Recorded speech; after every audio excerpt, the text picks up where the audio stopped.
Ẹ káàárọ̀, ẹ káàsán, ẹ kú ìyálẹ̀ta, ẹ kú ìrọ̀lẹ́ ńlẹ́ yìí o. Mo kí gbogbo ọmọ Yorùbá káàkiri gbogbo àgbáńlá ayé.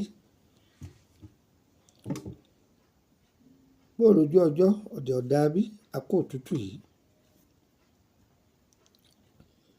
Ó yẹ wá nǹkan kan fìdílé tàbí kẹfìdílé nǹkan. Orúkọ mi ní Lúkúmọ̀nà ọmọ Àyẹ̀dáre bàbá ọgbọ́n ọmọ ọ̀dọ̀ àgbà. Iṣẹ́ tí mo fẹ́ fi ilẹ̀ fún wa yìí, mo ti fi part 1 rẹ̀ lẹ̀ láti bí ọdún mẹ́rin,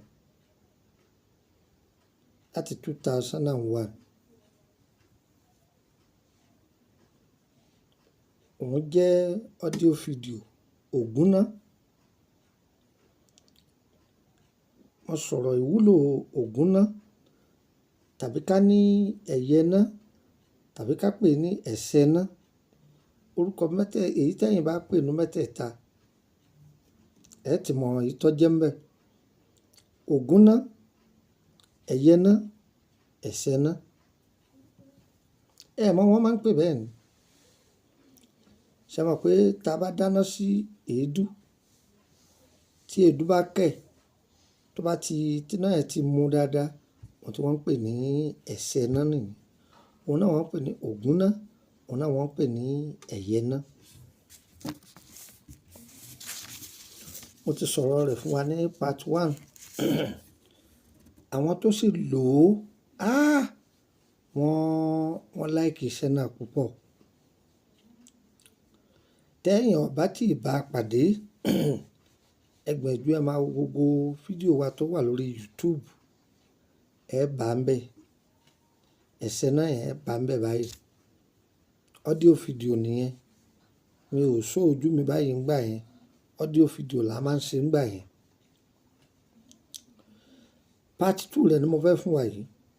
Ẹ bá mi tọ́jú orí olóńgbò tó pé tí irun rẹ̀ ń bẹ ńbẹ̀. Ẹ̀yọ́nú akọ là á pè, akọ ẹ̀yọ́nú. Ẹ bá ti wá tọ́jú orí olóńgbò yìí, kò jẹ́ pé takọ, kò jẹ́ wá láti jẹ́ orí olóńgbò. Kò pé dandan pé takọ, kò pé dandan pé tabo. Kí irun rẹ̀ ó pé síbẹ̀. Irú àwọ̀ yòówù tí ì bá jẹ́. Ẹ tọ́jú èso òwèrè géńge. Àwọn ẹlòmíràn pè ní ojú olóńgbò. Èyí ẹ̀yin bá pè lọ́dọ̀ yín. Èpo ọ̀bọ̀. Ṣé wá rí èpo ọ̀bọ̀ yìí? Ẹ ti gún èpo ọ̀bọ̀ yìí, ó ti kúnná. Ẹ ti gún òwèrè géńge yìí, ó ti kúnná. Ẹ ti da méjèèjì papọ̀. Ẹ ń tẹ̀lé mi. Tẹ́ bá ti da méjèèjì papọ̀, tẹ́ tó gún, ẹ gbé òun sọ́tọ̀. Ṣé wá rí orí olóńgbò yìí? Ṣé rí èédú yìí? Tọ́kẹ̀ dáadáa, tọ́kẹ̀ gan. Ẹ wá fi orí olóńgbò yìí sí. Ẹ fi lé lórí. Bó ṣe kẹ́yìn, ó yẹ ẹ máa gun, ẹ máa gun, ẹ máa gun, ẹ máa gun. Wọn ò gbọdọ̀ dá owó dúró títí tí ó fi kúnná. Àìsinmi lórí ẹ̀ o, títí tí ó fi kúnná. Ẹ jẹun dáadáa, kẹ́ mú omi dáadáa. Àìyọdó lórí ẹ̀. Ẹ máa gun, ẹ máa gun, ẹ máa gun, ẹ máa gun, ẹ máa gun, ẹ máa gun títí tí ó fi kúnná lọ́múlọ́mú. Tó bá wá kúnná tán, ẹ gbìyànjú kẹ́ kú. Kẹ́ yọ sákìtì díẹ̀díẹ̀ tó wà ńbẹ̀, ẹ yọ sẹ́gbẹ̀ẹ́ kan.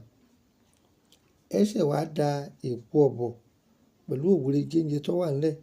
Ẹ ṣẹ̀ wá dà pọ̀ mọ́. Ẹ wá tún gún. Ọlọ́run ọba o.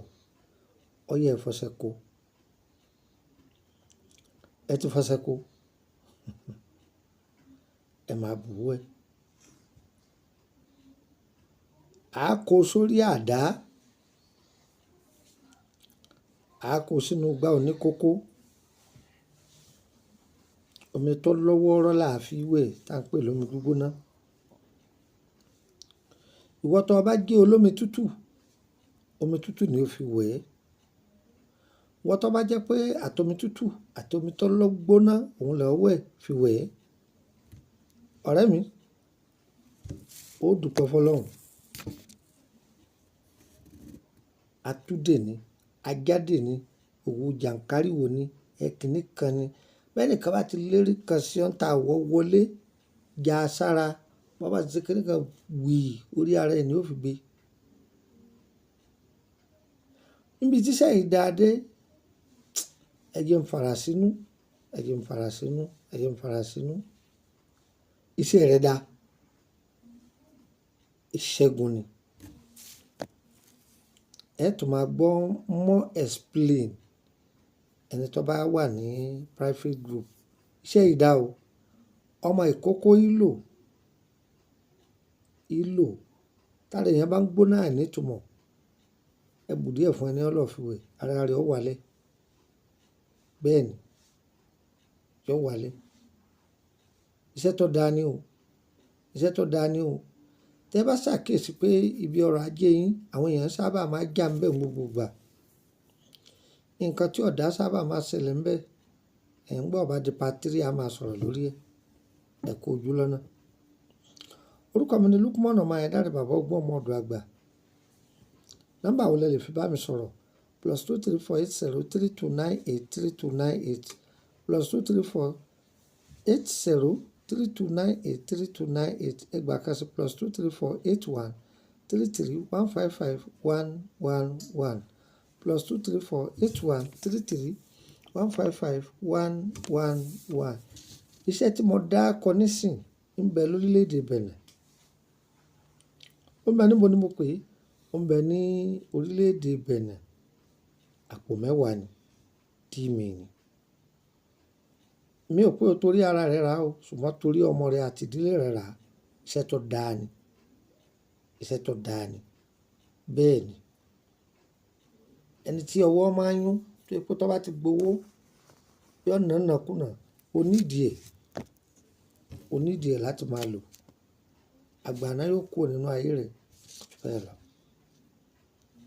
nọ́mbà Benin wo lẹ lè fi pè mí +22954651928 +22954651928 àníṣìwé àníṣìṣọ láíláí parí elédùà ẹ máa lò kò tí èwo ni mo wà ní orílẹ̀-èdè Kotonu àbí lórílẹ̀-èdè Benin ẹ bá ti dé kòtè Dégàkàn níbi tó dé ti ń ta mọ́tò níbi ẹ̀yìn ọjà Dégàkàn ibẹ̀ ní ọ̀dọ̀ mi agbára Ọlọ́run títí Dimash tí ń bọ̀ táwọnú rẹ̀ yìí ẹ bá mi pàdé lórí orílẹ̀-èdè Benin ẹ bá mi pàdé ńbẹ̀ níbo lọ́dọ̀ mi lórílẹ̀-èdè Nàìjíríà tó bá ti dé Kòròdú garage wọ́n mọ́tò ti lọ sí Báyékú oníwọ̀ bọ́lẹ̀ ní Emily bus stop Emily street number 50 ẹgbẹ̀lẹ́ lọ́yà yọ̀yẹ̀ wá o kò ní yẹ̀lẹ̀ wọ́n ti bá bá ní appointment má fi mẹ́sẹ̀gì rẹ̀ fún mi ní dọ́lóhùn o tó bá fẹ́ ká bẹ́ẹ̀ ṣiṣẹ́ o lè mẹ́sẹ̀gì mi o fẹ́ ra àwọn nǹkan táǹtà o lè mẹ́sẹ̀gì mi